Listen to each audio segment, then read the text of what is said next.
prezados amigos, boa noite. Sejam todos bem-vindos. O tema de hoje, que eu trouxe para a nossa reflexão, é uma fala de Paulo, que ele escreveu à comunidade de Filipenses, em um dos momentos que ele estava preso. E que passagem é esta? Ela se refere a Filipenses, capítulo 4, versículo de 6 a 7. Não estejais inquietos por coisa alguma. Antes, as vossas petições sejam em tudo conhecidas diante de Deus, pela oração e súplicas, com a ação de graças. E desta forma, a paz de Deus, que excede todo o entendimento, guardará os vossos corações e os vossos sentimentos em Cristo Jesus. Então, essa passagem, meus irmãos, ela se refere às inquietações, às atribulações que nós somos acometidos na nossa vida diária. Às vezes são inquietudes, talvez banais, e que, devido à nossa forma de pensar, nosso sentimento, nós somos capazes de encará-la como se fosse um turbilhão, e que muitas vezes essas tribulações são, na verdade, bênçãos do Cristo nas nossas vidas, porque constitui talvez a única forma de nos redimirmos de nossos débitos, que por ora não temos o conhecimento, mas que trazemos em nossa trajetória evolutiva. E quando Paulo se refere aos filipenses, não estejais inquietos por coisa alguma, tem algumas interpretações bíblicas que traz, ao invés de inquietos, o termo ansiosos. Então a gente pode fazer essa substituição aí da palavra, né? Elas são quase sinônimas. E quantas pessoas hoje em dia são acometidas por esse estado de ansiedade maior, né? Que chega até a levar à condição de um surto, né? De ansiedade, um episódio de ansiedade, né? Então a ansiedade, ela comete muito a população hoje e em certos casos ela chega a trazer sintomas físicos exacerbados. A pessoa tem uma sensação de tontura, sente falta de ar, sente dor no peito, uma sensação que vai morrer.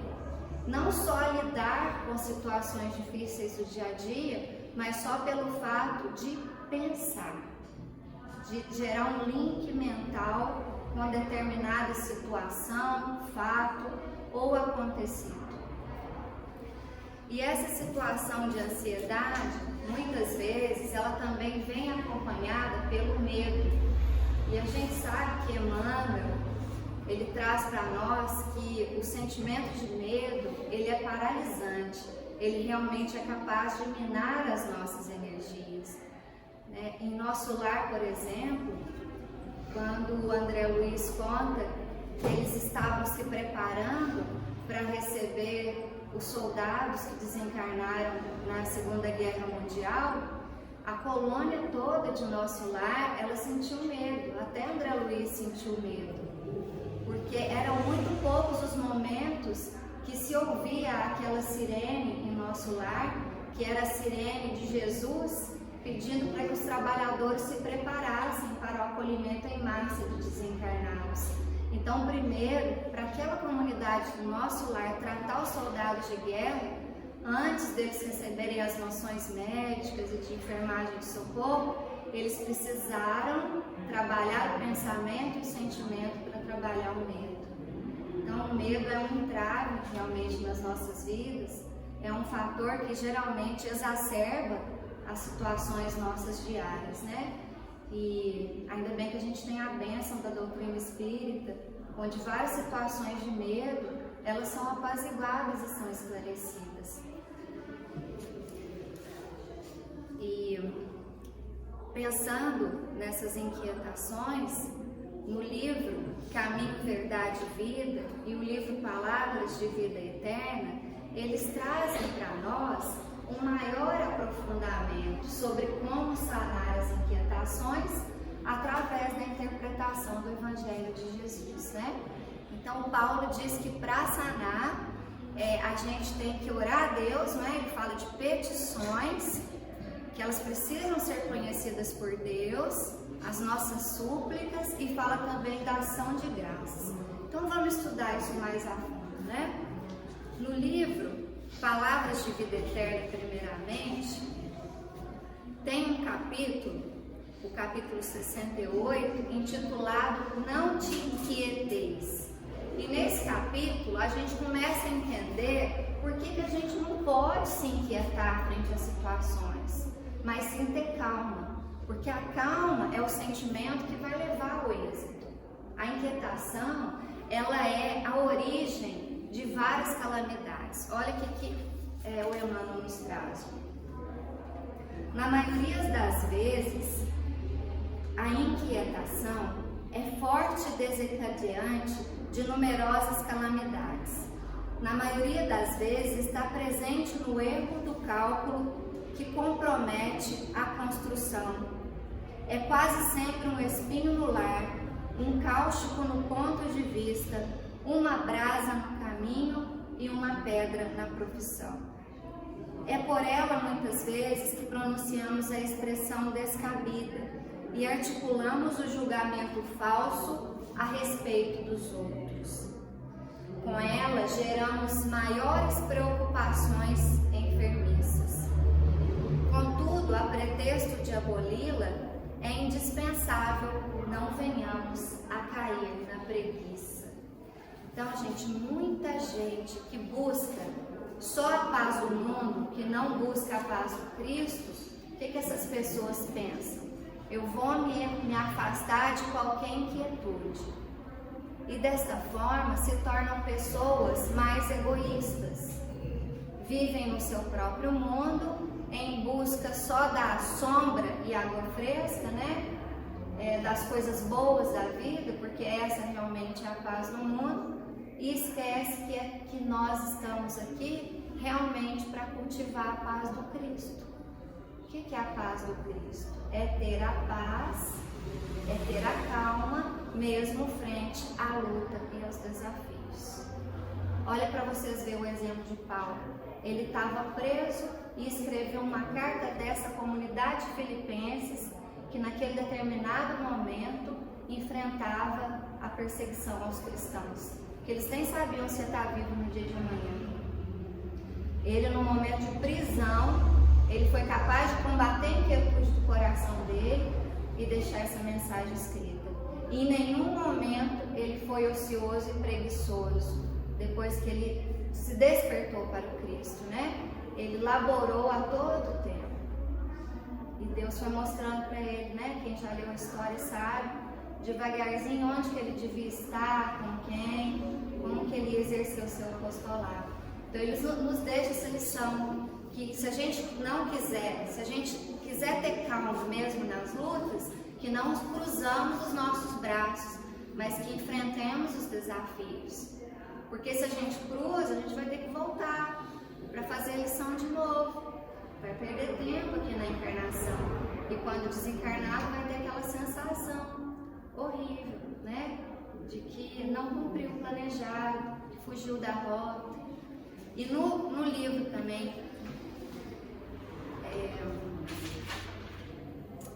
Palavras de Vida Eterna, já comentei, no Caminho, Verdade e Vida, tem uma outra lição, do capítulo 66, que fala sobre pedir.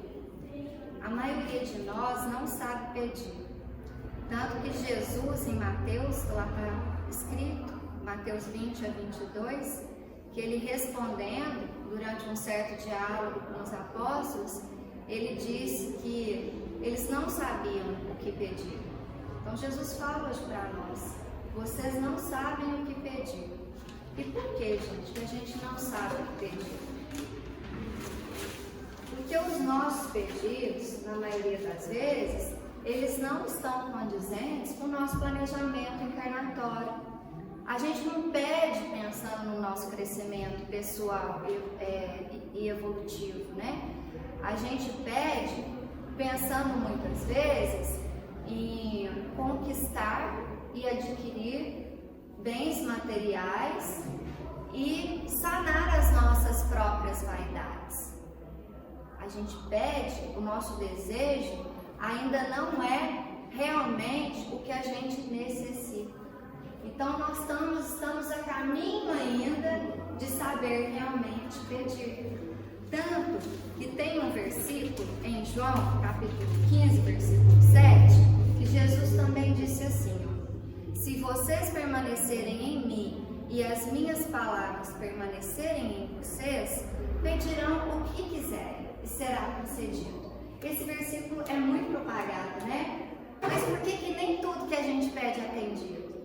Porque a gente não sabe pedir.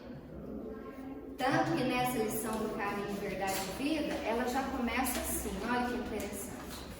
A maioria dos crentes dirige-se às casas de oração no propósito de pedir alguma coisa, não é? Muitas das pessoas buscam as casas quando necessitam de algo mais extraordinário, digamos assim, né? Quando está tudo bem, né? Quando está na marolinha, ninguém procura. Mas quando as tempestades vêm, aí vem na casa espírita, procura uma crença religiosa, aí começa aquele petitório, né? E Emmanuel diz o seguinte, ó: raros são os que comparecem a essas casas na verdadeira atitude de filhos de Deus, interessados nos sublimes desejos do Senhor, quanto à melhoria de conhecimentos e à renovação de valores íntimos, bem como ao aproveitamento espiritual das oportunidades recebidas do alto. Todo mundo, a todo momento, todos nós estamos recebendo as oportunidades necessárias do alto. E a gente continua pedindo frente ao nosso olhar ainda de espíritos imperfeitos que não sabem o que pedir. Na maioria das vezes, se a gente tivesse essa visão espiritual hoje e agora, nós iríamos entender que a gente não precisava pedir nada. Só entendimento de Deus para a gente poder realmente aceitar e entender as coisas que acontecem, abraçar a nossa cruz com serenidade, com resignação e seguir. É o que a gente precisa pedir. Porque tudo que a gente necessita, como a gente tem um Deus misericordioso, já nos está sendo ofertado e a gente não enxerga, né? Muitos familiares, eu tive contato com muitos familiares no meu mestrado que tinham crianças com deficiências, né? E a gente sempre observava que ou a mãe ou o pai não aceitava aquela condição. E quando a gente já tem assim uma visão espiritual e é um pai também ou mãe espiritualizado, sabe que aquele filho que vem, aquele espírito vem, porque é um espírito que aqueles próprios pais propiciaram aquela paralisia, aquela deficiência, devido aos equívocos provocados. Então a gente que está aqui na doutrina, a gente sabe que tudo que acontece, que todas as situações, que todas as oportunidades, elas têm uma causa e tem um motivo maior de nosso aprendizado. Então isso é muito confortador, isso é muito realmente consolador para a gente poder se resignar em Cristo. É uma coisa muito, é uma bênção a gente estar aqui dentro dessa casa, tendo esse conhecimento. Isso é um presente evolutivo para nós, né? Se a gente parar para pensar, o nosso pedido começa lá no plano reencarnatório. Então nós estamos pedindo desde mais. Muitas das vezes essas expiações são para nós, para os pais. Exatamente. E o pedido não, que vem que eu tinha que falar. Não ajuda minha cabeça. Eu vou lembrar. Depois você lembra, mas às vezes é isso que eu vou falar, que você falou, eu lembrei. E às vezes o nosso pedido, quando a gente está lá fazendo planejamento, ele é muito maior do que a gente está enfrentando aqui. Só que o nosso mentor, os nossos assessores, eles falam assim, não, menos um pouco, você não vai dar conta. Aí vem as dificuldades e a gente não tá dando conta. E se a gente fosse recapitular, e tivesse condição de analisar o nosso planejamento encarnatório, eu ia falar assim, nossa, eu estava pedindo muito mais, eu ia fraquejar mesmo. É isso que eu ia falar, que muitas vezes os nossos pedidos não são atendidos, não porque nós estamos sabendo pedir, mas porque não é necessário naquele momento. Não é. E até a misericórdia divina nesse ponto é necessário, porque às vezes nós não precisamos dele naquele momento. Né? Exato. Às vezes até a gente vai ganhar aquilo, mas depois de um certo aprendizado. Porque se você ganha aquilo naquela hora, vai ser uma bagunça, você vai fugir da trajetória do planejamento encarnatório. Olha que interessante que a gente está conversando. Tem espírito, gente, olha o que Emmanuel traz, que tanto reclamam, o peixe-história é tão grande, que os espíritos tanto reclamam, que a misericórdia divina lhes concede a experiência desejada. Lhes concede. E aí o que acontece? Sobrevêm desastres, surgem as dores, em seguida aparece o tédio, que é sempre filho da incompreensão e da fuga da trajetória programada. É bem isso que estão falando. Então tudo vem no momento certo. E se não vem, é porque não tem vindo. E isso é crer na providência divina. E mais um passo para a gente conseguir sanar as inquietudes. Não é só a gente saber pedir, mas é criar uma relação de confiança com o Criador. Mas essa relação é mútua. Ela não é só virar para Deus e falar assim, Deus, seja feita a sua vontade, eu aceito, estou aqui para aceitar. A gente só não tem que aceitar. A gente tem que aceitar, orar, para a gente ser capaz de receber as bênçãos, a intuição do alto. E o que Paulo nos diz também? Que a gente tem que dar ação de graças.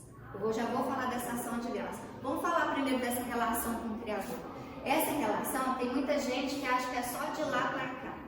Deus é o Criador, Ele programa, Ele manda tudo para mim, eu aceito e está tudo beleza. Não é assim. A gente tem que fazer a nossa parte. Senão não é relação. Senão a gente não vai ter paz de consciência. Porque se a gente não fizer a nossa parte, essa relação, ela vai existir arestas nela, que vai atrapalhar essa ligação com o Criador. E quando eu falo a ligação com o Criador, eu falo a ligação com a espiritualidade amiga, com os nossos mentores espirituais, que são tantos que torcem por nós, né, gente? E ampliar a relação com o Criador é também ampliar a relação com Jesus e com o nosso mentor, gente. Porque na luta nós não estamos sozinhos. Nós temos um mentor que acima de nós, né, em evolução, ele sabe amar. Há quantos séculos esse mentor às vezes está nos acompanhando e está nos amando sem receber nada em troca? Ele já viu a gente cair tantas vezes. E ele sente, mais uma vez, meu amigo, você tropeçou, você caiu. Mas nós vamos seguir em frente, eu estou contigo. Gente, é assim a relação. Não é igual a nossa relação aqui terrena, não. Que desiste, que o amigo desiste de nós. Que a gente descobre que o amigo não é mais amigo. Então, gente, a questão da invisibilidade não quer dizer que não exista a presença. É invisível que agora para nós, enquanto a gente está encarnado no corpo, mas a presença está aí. E vocês podem ter certeza, em desdobramento, a gente tem uma relação muito íntima, muito gostosa com o nosso mentor. Isso certamente. Basta que a gente faça a nossa parte na relação mútua com o Criador. Que a gente não interrompa essa ligação. Então, se está alguma coisa inquietando, se está gerando ansiedade, uma dica que Emmanuel até nos dá, antes de deitar, pede ao mentor espiritual que seja esclarecido o motivo da inquietude. Porque durante o nosso desdobramento, a gente vai ter a resposta. E a gente vai acordar com aquela resposta no nosso coração para poder vencer a luta do dia a dia, certamente. E não só isso, a gente recebe sinais, porque Deus usa das criaturas tanto encarnados quanto desencarnados, para nos dar respostas. Às vezes a resposta vem da boca do encarnado que você menos espera, vem de uma mensagem que você lê, vem de uma situação que você olha ali na internet e que te dá aquele link. Ó, é a resposta que eu precisava aqui, ó. Olha a situação dessa pessoa aqui, ó. Isso serve para mim. A gente passa a ter um outro olhar. Por quê?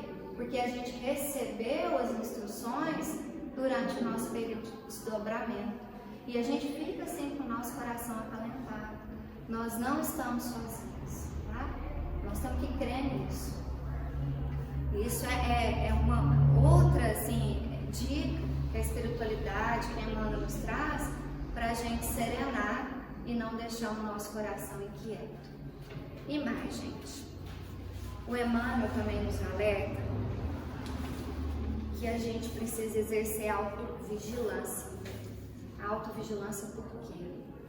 Nós viemos aí de várias encarnações e muitos de nós ainda trazemos aquela questão do pessimismo e da lamúria como um vício da alma. Às vezes a gente é pessimista, mas sempre a gente conhece alguém mais pessimista que nós, né? Que qualquer cenário que se apresenta para aquela pessoa, aquilo é um desastre. Vai acontecer sempre o pior da pior coisa que está acontecendo. E tem aqueles também que lamuriam tanto, gente. E esta questão, o que ocorre? Esse tipo de pessoa, ele estabelece sintonias e forma pensamentos muito densas.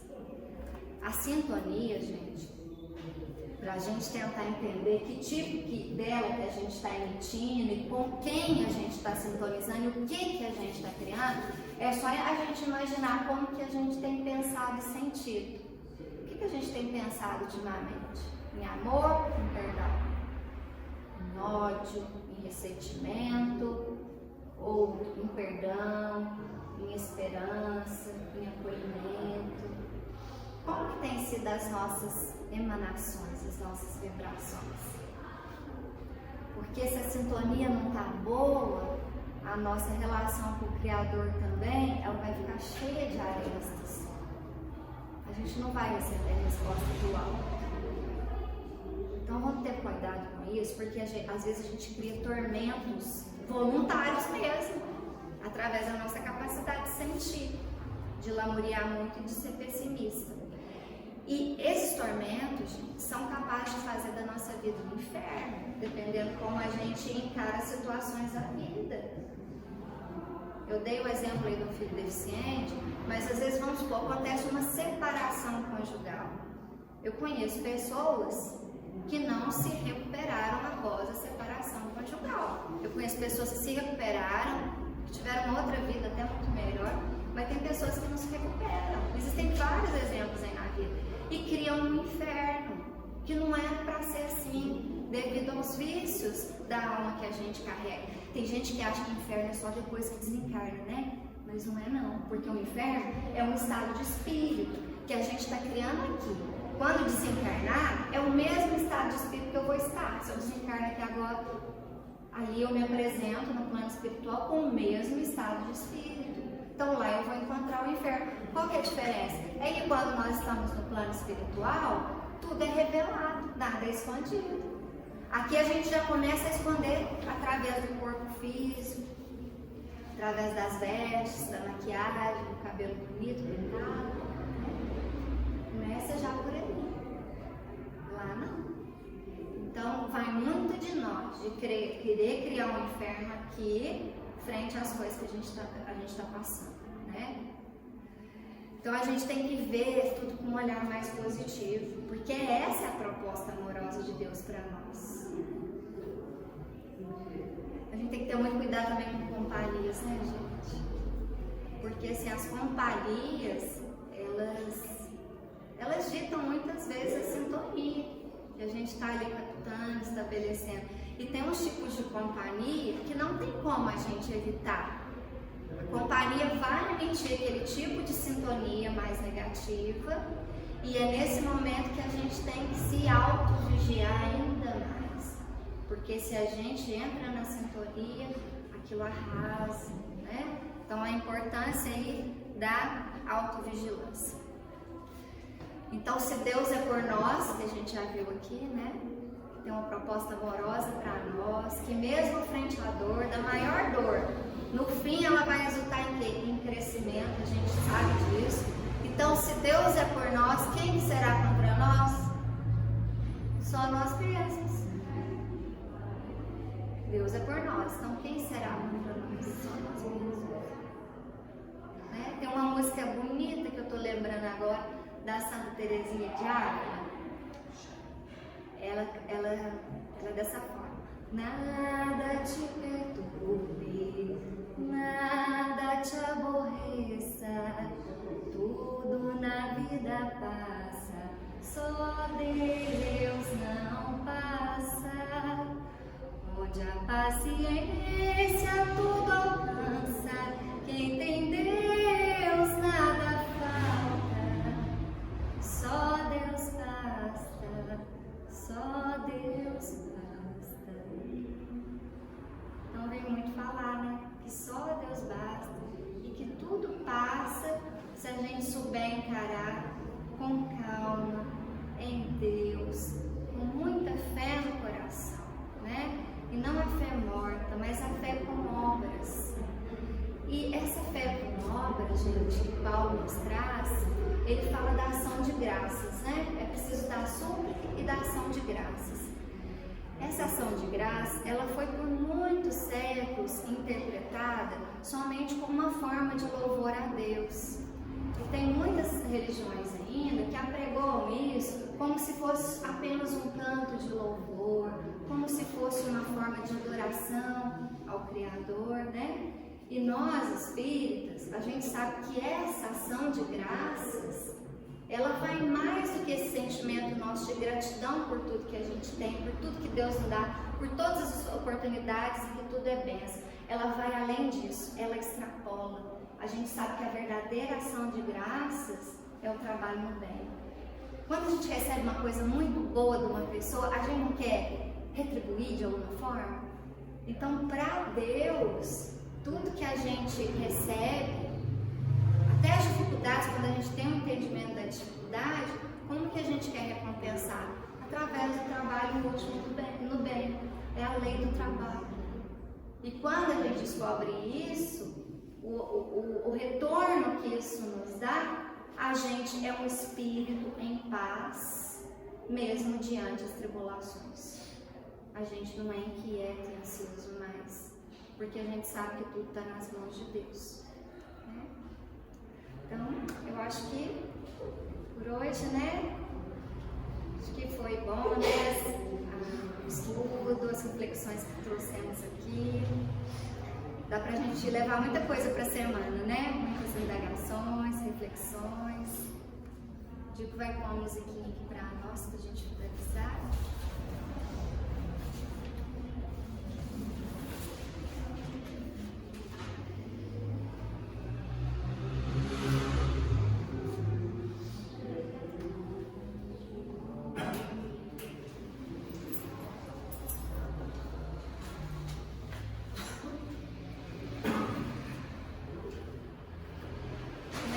Jesus, aqui viemos, Mestre, nesta casa, ao seu encontro. Viemos pedir sim, Senhor.